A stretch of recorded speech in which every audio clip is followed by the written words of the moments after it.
Hi guys, ayan. Mag-shining muna tayo nitong ating mga indoor plants. Ayan. Ang ginagamit ko dito para maging shiny siya is yung coconut oil. Ayan, ang ganda niya. Oh.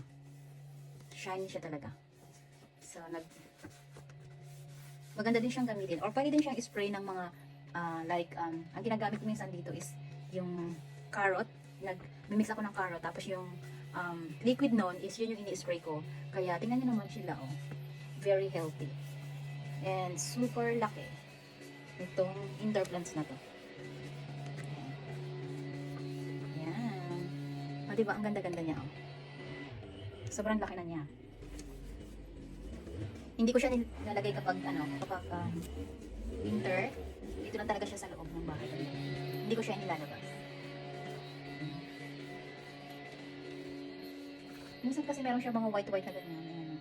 So, kailangan natin siyang tanggalin. Ayan. Ayan lang siya. Ayan o. Diba? Ang dami niyan. Ayan o. Ayan pa siya. Tataas. O, diba? Mahilig talaga ako sa halaman. Kaya, ayan. Hindi halata. Hindi halata. Ayan. Ayan lang, guys. Ayan. Try nyo itong gamitin. Ganda to. Shiny. Meron akong pang spray shiny. Pero mas prefer ko to kasi maganda siya. And matagal mawala yung shiny niya. Ayan o. Ayan, bye-bye. Ayan, super shining na. Ayan, tingnan naman. Nililinis ko siya pati yung likod. Ayan. Diba? Sobrang lapad niya, oh. Siguro mga 2. Super lapad. Ayan, oh.